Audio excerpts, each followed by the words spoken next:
O meu pai era o meu herói. Ele era alto, forte, musculoso, muito inteligente, criativo. Na verdade, ele era engenhoso de muitas formas. Ele usava um traje especial. Ele usava botas e ele usava uma arma na cintura. Ele saía em missões, algumas noturnas, algumas duravam 2 dias. Ele trocava de carro muitas vezes, para que ele não fosse identificado. Ele tinha muitas habilidades: mecânica, construção, metais, madeira. Ele tinha uma parceira no crime, ou na justiça, a minha mãe. E eles eram indestrutíveis. O sonho dele era que eu fosse também um guerreiro da justiça. Mas o meu pai, mais tarde eu descobri, ele era uma pessoa comum. Ele tinha a altura que eu tenho. Não era alto. Provavelmente o mesmo porte físico que eu tenho. Inclusive nessa região aqui. Ele era muito inteligente, sim. Mas ele tinha apenas o ensino fundamental 1. Ele estudou até a 4ª série do grupo. O traje que ele usava era um traje de policial. Ele usava farda, usava botas e usava um revólver da polícia militar na cintura. As missões que ele fazia, na verdade, eram a escala de trabalho dele. Algumas eram 24 por 24 horas, outras 24 por 48. Ele trocava, assim, muito de carro. Tinha uma lista de todos os Fuscas que ele teve. As cores, as placas. Mas ele trocava porque ele complementava a renda dele fazendo negócios de carros. Comprava, arrumava, vendia, e assim ele complementava a renda da nossa casa. As habilidades que ele tinha eram muitas, como de mecânico e motorista, ele usava nos dias de folga para completar a renda da casa também. Ele consertava o carro de outras pessoas, né? Ele pegava férias deles e trabalhava como motorista de alguém, sempre para complementar a renda da nossa casa. Ele fazia reformas, pintura, encanamento, tudo que precisava na nossa casa, ele fazia para economizar, para não ter que pagar ninguém para fazer isso. A sua parceira, a minha mãe, o ajudava, costurando para complementar a renda da casa também. O sonho dele era que eu fosse doutor. Foi por isso que ele me empurrou para a faculdade de Direito, que eu concluí. Mas ele queria que eu fosse um doutor, porque ele sempre, como policial, trabalhou para os doutores. E eu descobri que ele não era indestrutível. Ele faleceu numa ocorrência, trabalhando como policial. Meu pai continua sendo meu herói. Em Provérbios 17, versículo 6, está escrito que os pais são o orgulho dos seus filhos. Foi assim que Deus criou para ser. Deus criou pais e filhos para que os filhos se orgulhassem dos seus pais e pudessem viver à sombra dessa presença, desse legado, dessa história. Os pais, para nós, foram criados para ser super-heróis, como o Senhor Incrível. Mas, na verdade, eles são pessoas comuns, como o Roberto, ou Beto Pera, do desenho animado, da animação que nós assistimos. Pessoas comuns. É interessante, quando eu era criança, eu realmente acreditava que meu pai era tudo aquilo que eu falei para vocês. O tempo foi passando e eu descobri que ele era uma pessoa comum. Muito comum. Mas foi crescendo e amadurecendo que a minha admiração por ele se tornou ainda maior. E hoje ele me chamou para ser pai também. Uma pessoa comum, com limitações, mas um chamado para ser herói na vida dos meus filhos. E para ser herói na vida de outros filhos. De filhos que o Senhor vai colocando ao nosso redor.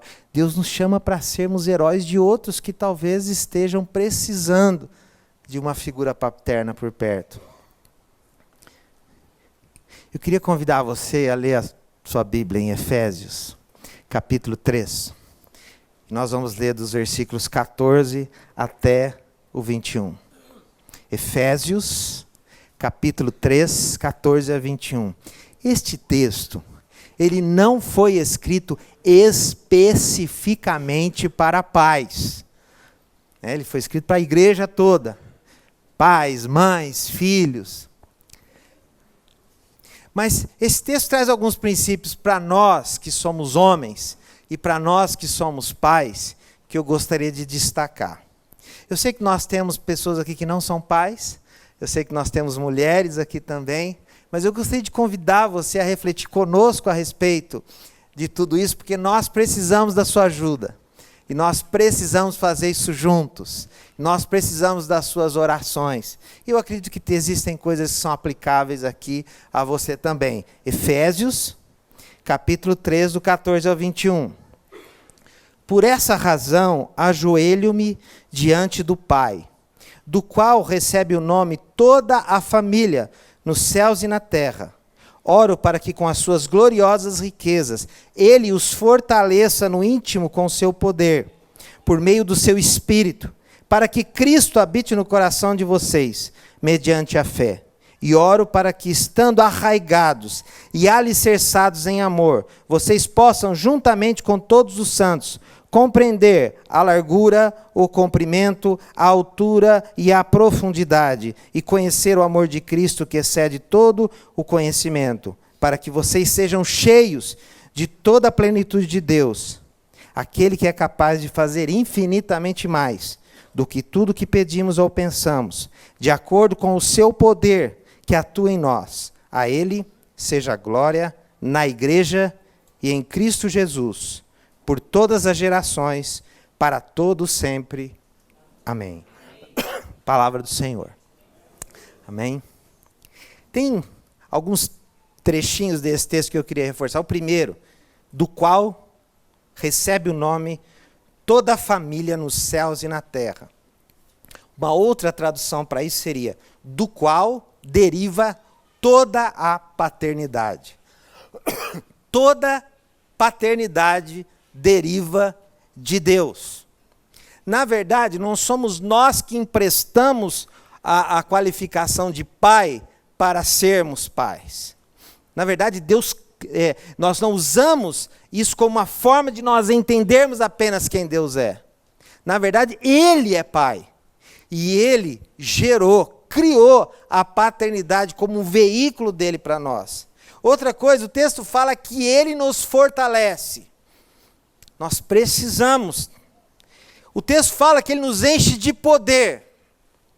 O texto fala que Ele enche do seu Espírito.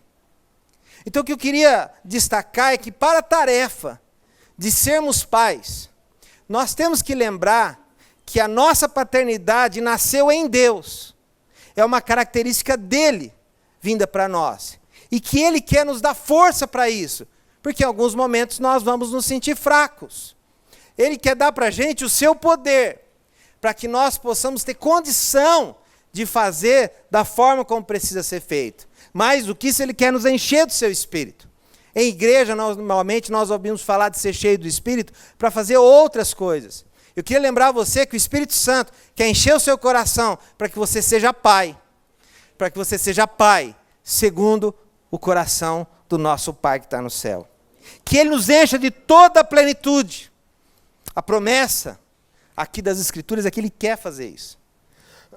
Ele quer nos encher. Ele quer nos capacitar. Ele quer se derramar sobre nós. E Ele é capaz de fazer infinitamente mais do que nós pensamos. Nós temos uma ideia do que nós precisamos. Nós temos uma ideia do que nós planejamos. Nós temos uma ideia das nossas falhas, das nossas dificuldades. Deus é capaz de fazer isso que nós estamos pensando, mas Ele é capaz de fazer infinitamente mais do que nós pedimos ou pensamos. Segundo o poder dEle, que atua em nós. A forma de Deus trabalhar é assim. Deus faria melhor se Ele fizesse sozinho. Mas Ele escolheu fazer através de nós. Ele escolheu fazer através da igreja. E Ele escolheu fazer família através de homens. Ele escolheu fazer o projeto que Ele tinha, chamando homens, para que eles pudessem ser veículos deste poder. O poder de Deus operando através de nós. Por todas as gerações. O plano de Deus, ele nunca é simplesmente individual. O Senhor começou uma revolução, não foi só na sua vida. Ele começou uma revolução na sua família. Ele começou uma revolução que vai para os seus filhos, para os seus netos, para os seus bisnetos, para os seus tataranetos, enquanto ele não voltar. Isso vai acontecendo. É isso que o Senhor quer fazer. Algumas afirmações que eu quero fazer para você, mas antes eu queria mostrar essa imagem. Pesquisando sobre o tema, eu encontrei essa imagem. É fato que essa imagem fala do personagem ali, do Roberto Pera, que, sem as pessoas saberem, ele é o homem incrível, né? Então, o Senhor incrível, então essa sombra projetada. Mas sabe, quando eu olhei para essa imagem, a primeira impressão que veio para mim foi diferente. A primeira impressão que eu olhei essa imagem é o seguinte: por trás de cada pai, o super pai, o Pai dos céus, o Pai poderoso está presente. Aonde nós vamos, o Senhor está com a gente. Aquele que sabe ser pai, aquele que tem poder para ser pai, aquele que é a origem de toda a paternidade. Então a imagem que me veio na mente é eu e você que somos pais. E atrás de nós, Deus, o Deus Pai, nos empoderando, nos capacitando para isso. Algumas coisas que eu queria afirmar para você. Primeiro, sobre o poder que um pai tem. O texto fala que toda a paternidade vem dele. Ou seja, Deus criou a paternidade para revelar e representar a si mesmo. Em primeiro lugar, eu e você, homem, eu e você, pai, nós fomos chamados para representar Deus. Não é simplesmente a respeito de ter filhos. Não é a respeito de sustentar uma casa. Não é a respeito de ter um trabalho. Não é a respeito de ter um lar. Não é a respeito do visível. Deus chamou a mim e a você para que nós representemos Deus. Nós mostremos quem Deus é. Nós sejamos uma ilustração física concreta de quem Deus é. Cada pai humano é chamado para representar Deus fisicamente para os seus filhos. Nós sabemos que os filhos precisam, especialmente na primeira infância, no início, eles precisam de representações concretas das coisas. Nós precisamos mostrar isso, ensinar matemática usando objetos, nós precisamos contar histórias, nós precisamos de personagens, ilustrações, metáforas e tudo mais. E eu queria dizer para você que a grande representação de Deus na sua vida, na vida do seu filho, é você. Deus nos chamou para mostrar para eles como Deus é real, como Deus ama quem Deus é. O pai transmite as qualidades de Deus para os seus filhos. Nós somos chamados para mostrar para os nossos filhos que Deus é um provedor de amor. Nós somos chamados para mostrar para os nossos filhos que Deus é um protetor forte. Nós somos chamados para mostrar para os nossos filhos que Deus é um líder de verdade. Nós somos chamados para mostrar para os nossos filhos que Deus é uma autoridade respeitável. Nós somos chamados para mostrar para os nossos filhos que Deus é um amigo íntimo. Mas para isso, nós temos que ser, em primeiro lugar, provedores de amor, protetores fortes, líderes de verdade, autoridades responsáveis e amigos íntimos dos nossos filhos. É assim que eles vão conhecer a Deus. A palavra pai vem do latim patre, padre, que quer dizer aquele que trouxe à existência. Nós trouxemos os nossos filhos à existência geneticamente, biologicamente, fisicamente. Mas mais do que isso, nós somos chamados para trazer à existência aquilo que Deus chamou os nossos filhos para serem.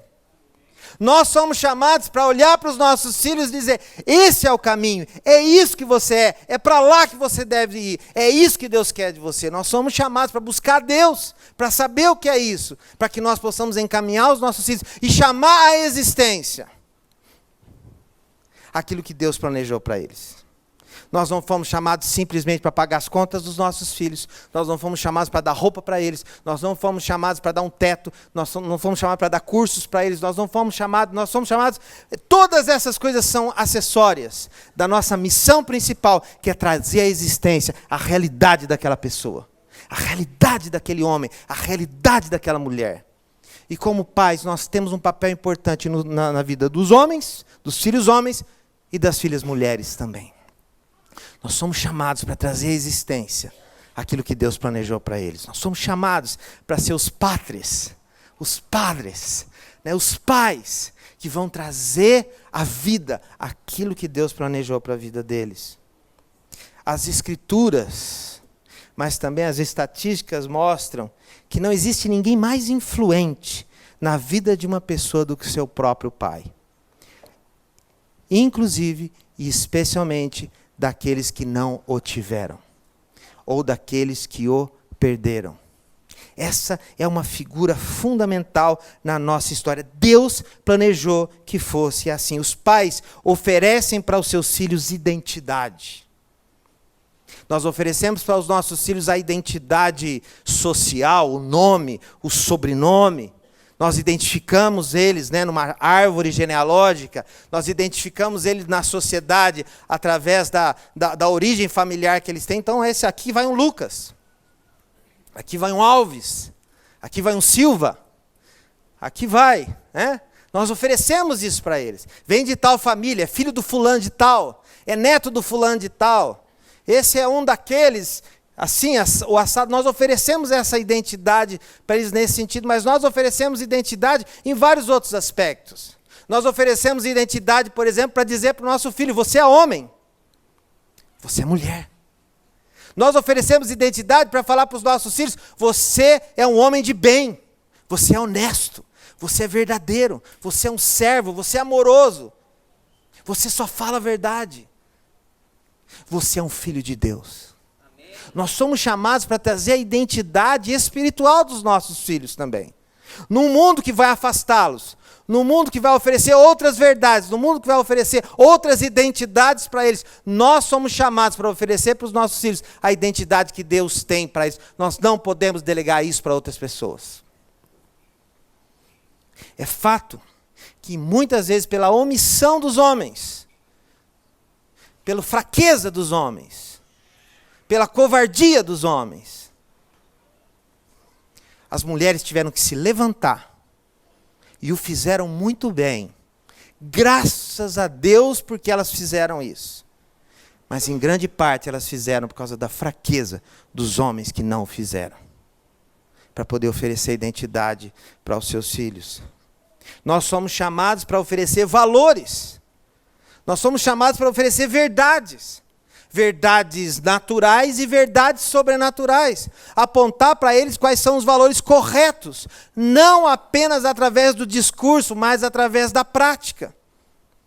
Oferecer para os nossos filhos as verdades, não simplesmente as verdades que nós acreditamos, mas as verdades que nós vivemos, através do nosso exemplo. Nós somos chamados para comunicar para os nossos filhos as verdades eternas da palavra de Deus. Não é responsabilidade da igreja. Assim como não é responsabilidade da escola educar os nossos filhos. Não é papel da igreja conduzir os nossos filhos para Deus. É nossa responsabilidade. A escola é nossa parceira. E a igreja é nossa parceira também. Esses professores que estão ali, eles passam 1 hora por semana com os nossos filhos. Todas as outras somos nós. Nós somos chamados para comunicar a verdade. Nós somos chamados para comunicar para os nossos filhos um estilo de vida de excelência. Nós somos chamados para mostrar para os nossos filhos o que é que tem que se fazer, como é que tem que se fazer, e se tem que fazer bem feito. Nós somos chamados para mostrar para eles o que é trabalhar. Nós somos chamados para mostrar para eles o que é estudar. Nós somos chamados para mostrar para eles o que é ser amigo, o que é ser vizinho, o que é ser profissional. Nós somos chamados para mostrar para os nossos filhos o que significa ser marido, o que significa ser família, o que significa andar juntos como família. Nós comunicamos isso para os nossos filhos. Nós não podemos delegar isso para os outros. Nós não podemos jogar isso na mão dos outros. E é isso que na maioria das vezes nós fazemos, especialmente em relação à fé. Muitas vezes, os nossos filhos estão andando com Deus não por causa do nosso esforço, mas por causa do esforço das nossas esposas, por causa dos esforços da mulher. Muitas vezes nós viemos arrastados. Isso é estatística, gente. Isso é estatística. Nós somos chamados a fazer isso. Esse é o nosso legado, é isso que nós temos que fazer. Segunda coisa que eu queria dizer é que nós estamos em perigo. Inclusive, tivemos um super-herói aqui hoje para nos ajudar a mostrar isso. Nós estamos em perigo porque os pais estão em extinção. Por ausência ou por omissão. Ausência, porque muitos nem assumiram a paternidade. Fugiram dela. Ou então pela omissão. Uma presença ausente. Uma presença não responsável diante dos nossos filhos. O que é que está faltando para esses filhos? Por causa disso, o que é que está faltando para essas crianças? Está faltando coisas que nós mencionamos aqui. A ausência do pai ou a omissão do pai vai fazer com que falte amor, proteção, liderança, autoridade, amizade, identidade, valores e um modelo de estilo de vida. A consequência disso é que nós vamos ver cada vez mais filhos órfãos. Alguns filhos órfãos de pais vivos. Alguns filhos órfãos de pais que estão na casa, distantes de Deus. Porque os pais representam o Pai do céu. Então vocês entendem que ao falharmos na nossa... Eu estou pegando pesado demais? Quer que eu alivie um pouquinho? Quer ver alguma coisa mais amena? Se quiser, eu tenho aqui. Quando nós nos omitimos, nós não estamos apenas falhando no nosso papel, nós estamos falhando no papel que Deus nos deu. Quando Deus cria o homem e a natureza e todas as coisas, fala, agora vocês vão e submetam a terra, governem a terra, rejam a terra, deem nome aos animais, cultivem a terra. Deus criou todas as coisas, a menos que você não creia na Bíblia. Se você não crê na Bíblia, desculpa, mas talvez não vai fazer sentido mesmo. Agora, se você acredita que a Bíblia é a palavra de Deus fala que Deus nos criou para governar sobre a terra, para cultivar a terra, para liderar sobre a terra. E nós somos chamados a fazer isso especialmente através da família que nós construímos. Quando nós falhamos com os nossos filhos, Deus fica bloqueado de fazer aquilo que Ele quer fazer também. Ele vai usar outros meios, Ele vai usar outras pessoas. Mas nós podemos poupar os nossos filhos das dores, das dificuldades e dos desvios do caminho. Alguns que podem ser fatais. Alguns que podem ter consequências muito ruins. Nós somos chamados a cumprir esse papel por nós, pela nossa família, mas por Deus também. Isso gera uma crise de identidade, uma geração que não sabe quem é. Crise da sexualidade, crise nos valores, crise na moral, crise no trabalho, crise nos relacionamentos, crise na política, crise. Só o São Paulo que está saindo da crise aí fez uma contratação boa pra caramba, ficar sabendo ou não?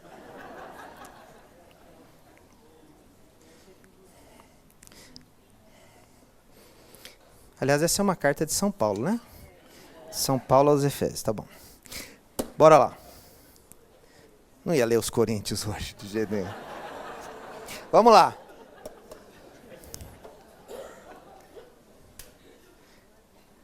crise reconhecível. Nós olhamos ao nosso redor e nós vemos isso. Aí você pode falar, Milton, você é simplista demais. Eu vou responder para você, eu creio em Deus. Aleluia. Simplesmente. E eu creio que nós temos um chamado de influenciar as próximas gerações. Esse é o seu chamado como pai. Se você se omitir, Deus vai levantar outra. Mas esse é o meu chamado, esse é o seu chamado. Alguns fatores modernos reconhecíveis contra a paternidade. Essas são informações que eu tirei de um livro muito bom chamado A Resolução de Todo Homem. Foi escrito por Stephen e Alexa Kendrick. Eles produziram aquela série de filmes, Desafiando Gigantes, Prova de Fogo, A Virada. Alguns fatores modernos que militam contra a paternidade. Divórcio. Filhos que são separados dos pais, da convivência do pai e da mãe. Trabalho. Nós somos workaholics. Nós trabalhamos além da conta. E os nossos filhos ficam para trás. Entretenimento. Quando eu tenho tempo, meu tempo não é dos meus filhos, mas o meu tempo é de outras coisas. É do futebol, é do churrasco, é da pescaria, é da viagem, é do videogame. Preconceito da mídia. A forma como a mídia apresenta os pais é sempre ridícula. Você pode prestar atenção nos filmes, o pai que faz papel de pai é sempre um bonachão. É um sem noção. É um Simpson. É um idiota. É assim que a mídia retrata. O cara bacana é o cara que trai a esposa. O cara bacana é o cara que nunca se casa. O cara bacana é o que dorme com todas. O cara bacana é sempre o outro. O bonachão, o idiota, é o pai. É assim que a mídia nos trata. Um outro fator moderno é a ausência da própria igreja. E aqui tem um meia-culpa também. Porque na maioria das vezes a igreja não está ensinando os homens a serem homens. E não está ensinando os pais a serem pais. Semana passada, no final do culto aqui, eu fui procurado pelo Lincoln. E o Lincoln falou assim, Milton, nós vamos fazer um evento para homens. Veja bem, nós não estamos reagindo às mulheres, tá? Não é porque elas fizeram 2 eventos maravilhosos, não é porque a casa estava cheia, né? Não é porque a repercussão tem sido extraordinária. Tem nada a ver, né, Lincoln? Foi iniciativa de Deus, Deus falou conosco.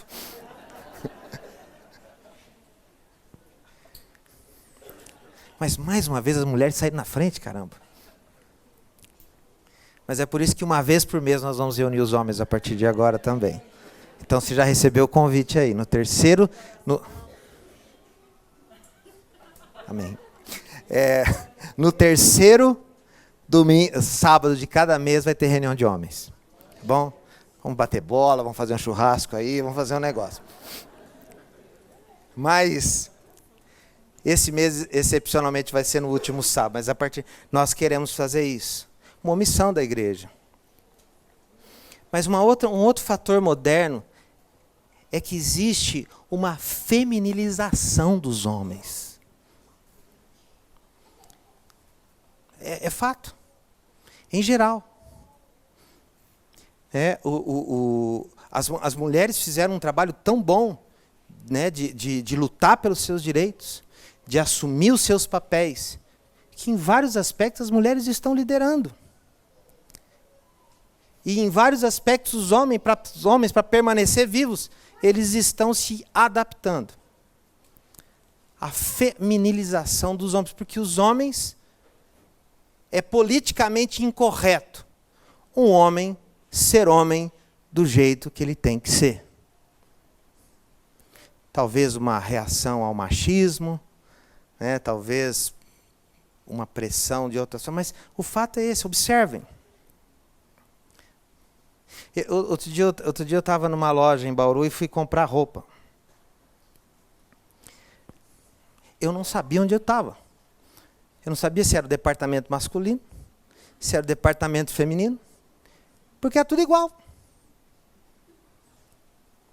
Aí eu pegava as roupas, eu até mandava fotografia para os meus filhos. O que vocês me acham com essa camisa aqui? E o que vocês me acham? Já me pensaram com essa calça aqui? Estava lá no departamento dos homens. Isso é um exemplo pequeno em relação do que acontece na nossa sociedade. Um outro episódio da nossa sociedade é a infantilização dos homens. Homens que não amadurecem. Homens que não querem sair da casa dos pais. Homens que não querem assumir compromisso. Homens que querem só apenas jogar videogame. Eu não sei, mas eu já falei isso aqui uma vez. As estatísticas dizem que quem mais compra videogame são adultos e não crianças. Não porque eles são os pais das crianças. Eles compram para eles. Uma infantilização. Homens que não amadurecem, que não crescem, que não se tornam homens como deveriam. Esse é um fenômeno da nossa sociedade. Em Efésios 5, 14 e 16 está escrito o seguinte, palavra do Senhor, gente. Por isso é que foi dito, desperta, ó tu que dormes, levanta-te dentre os mortos, e Cristo resplandecerá sobre ti. Tenha cuidado com a maneira como vocês vivem. Não seja como insensatos, mas como sábios, aproveitando o máximo cada oportunidade, porque os dias são maus. E eu queria dizer essa palavra para mim. Eu queria dizer essa palavra para você que é homem. Desperta. Você que está dormindo como morto, levanta. E a promessa é o seguinte, Cristo vai resplandecer através de você. Ele vai resplandecer. Toma cuidado na forma como você vive. Seja sábio, não insensato e tolo. Aproveite cada oportunidade. Educar filho não é em dia dos pais, né, gente? Nós educamos filhos de segunda a segunda. Nós educamos filhos nas crises, nós educamos filhos nas notas baixas, nós educamos filhos nas crises emocionais, nós educamos filhos nas dificuldades financeiras, nós educamos filhos nos problemas na escola, nós educamos filhos na realidade da vida. Sejamos sábios e aproveitemos cada oportunidade, porque os dias são maus. Os dias são maus. Os dias são maus no sentido de que tudo ao nosso redor conspira para que você não seja homem, para que você não seja pai, para que você não faça o que Deus chamou você para fazer, para que o seu filho e a sua família sejam destruídos, para que nós estejamos sozinhos, porque se nós estivermos sozinhos, o diabo venceu. É isso que ele quer fazer. Mas o Senhor está nos chamando para nós nos levantarmos. E Ele vai resplandecer sobre nós. Por último, precisa-se de homens corajosos. E aqui eu não estou falando simplesmente para os pais, eu estou falando para os jovens, para aqueles que ainda não são pais também. Nós precisamos de homens que entendam o seu papel. Nós precisamos de homens que abracem o seu chamado. Nós precisamos de homens dispostos a sacrificar-se. Nós precisamos de homens que queiram receber o poder do Espírito Santo, que enche, que capacita e que fortalece para a missão. Homens, todos homens, porque você que é solteiro, você que ainda não tem filhos, você que ainda não se casou, Deus quer que você seja uma referência e uma influência aonde quer que você esteja. E sabe de uma coisa, as mulheres vão dizer amém. Amém. Mais forte. Amém. 3 vezes. Amém. Dando pulinho agora. Não, só aproveitando aqui. Não é sempre que a gente pode mandar, né? Vamos lá.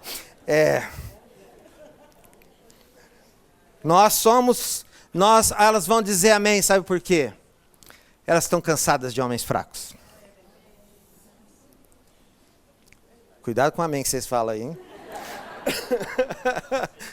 Você está sentado, de repente a tua esposa fala, aleluia!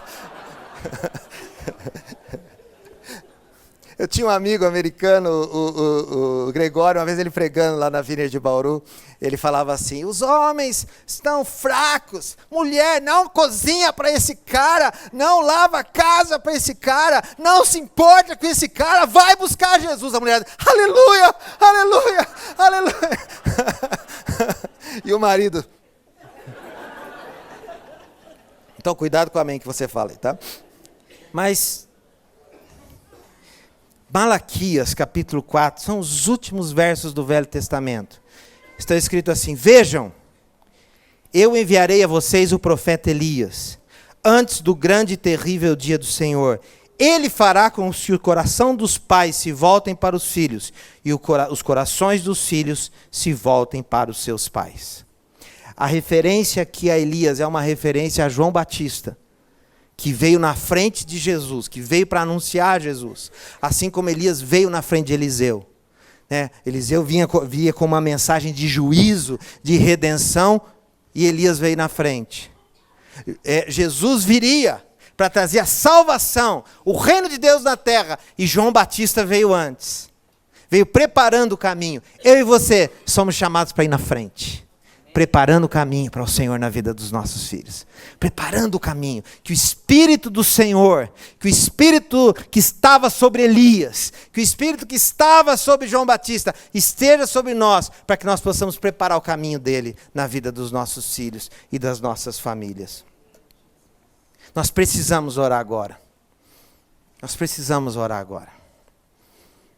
Nós precisamos orar agora, porque isso é o que o Senhor quer fazer na nossa vida.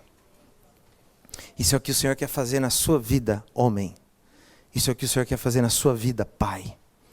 Isso é o que o Senhor quer fazer na sua vida, jovem. Nós queremos orar por cada um daqueles que quiserem. Aqueles que quiserem responder ao Senhor. Eu não estou falando de você responder para mim, tá? O que eu falei, o meu discurso, a minha pregação, a minha fala, não. Talvez até eu esteja falando com você e Deus tenha falado coisa até melhor aí no seu coração. Eu espero. Mas eu queria convidar você a responder ao Senhor. E nós vamos responder, e assim que nós vamos terminar, e nós vamos convidar o Senhor para que Ele faça aquilo que Ele prometeu lá em Efésios 3,14, que Ele nos fortaleça, que Ele nos dê poder, que através do Espírito Santo, que nos dê plenitude, que Ele faça mais do que nós, infinitamente mais, que o poder dEle, que atua em nós, possa fazer com que nós influenciemos a próxima geração. O Senhor está nos chamando para isso. 2 convites. Primeiro, talvez você nunca tenha tomado uma decisão a respeito de Jesus na sua vida. Você tomou várias decisões na sua vida. E foram todas importantes. Você sabe o quanto essas decisões mudaram o seu destino, mudaram os rumos da sua vida. Sobre faculdade, sobre time, sobre relacionamento, sobre viagem, sobre casa, sobre emprego, sobre tantas coisas. Aquela decisão fez um transtorno na sua vida e mudou para melhor. E fez grandes melhoras na sua vida. Ou talvez tenha criado problemas. Mas foram decisões. Eu queria convidar você que é homem a tomar uma decisão a respeito de Jesus hoje. Se você nunca fez isso. Se você nunca tomou decisão. Se você nunca orou. Convidando Jesus para ser o Senhor da sua vida. Convidando Jesus para ser o Senhor da sua casa. Convidando Jesus para ser tudo aquilo que Ele quer ser na sua vida. Eu queria convidar você para fazer isso. Tem um texto de Josué que ele fala: eu não sei quanto aos outros, mas eu e a minha casa serviremos ao Senhor. Essa tem que ser a sua decisão. Eu não sei quanto aos outros, mas eu e a minha casa serviremos ao Senhor. Você acabou de ouvir uma palavra muito assertiva a respeito do papel do homem na sociedade, na igreja, na família. Mas eu queria te lembrar algumas coisas. Em primeiro lugar, você que é pai, Deus é pai, como nós dissemos. Ele quer te ensinar, te capacitar, te orientar nessas tarefas. Mulher, apoie seu marido, encoraje seus filhos. Eu sei que essa é uma parte importante de você ser quem você é para Deus, tendo um homem e tendo homens ao seu redor. Foi assim que Deus criou para que tudo acontecesse. Você que é filho, agradeça a Deus pelo seu pai, pela sua mãe, pela sua família. E você que por acaso, por uma razão ou outra, foi privado dessa presença masculina, dessa presença paterna do seu lado, eu queria te lembrar que Deus é nosso Pai. E Ele quer suprir no seu coração tudo aquilo que ficou para trás. Ele quer te conduzir. Ele quer ser o Pai do céu presente aqui na terra para você. Fica o convite para que você conheça os ministérios de família que nós temos aqui na Vineyard, com homens, com mulheres, com adolescentes, com jovens, porque todos nós aqui estamos aprendendo, todos nós aqui estamos sendo curados, todos nós estamos buscando esse amor de Deus. Então, obrigado por assistir mais esse vídeo, essa pregação, e aguardamos você um dia aqui visitando a gente pessoalmente.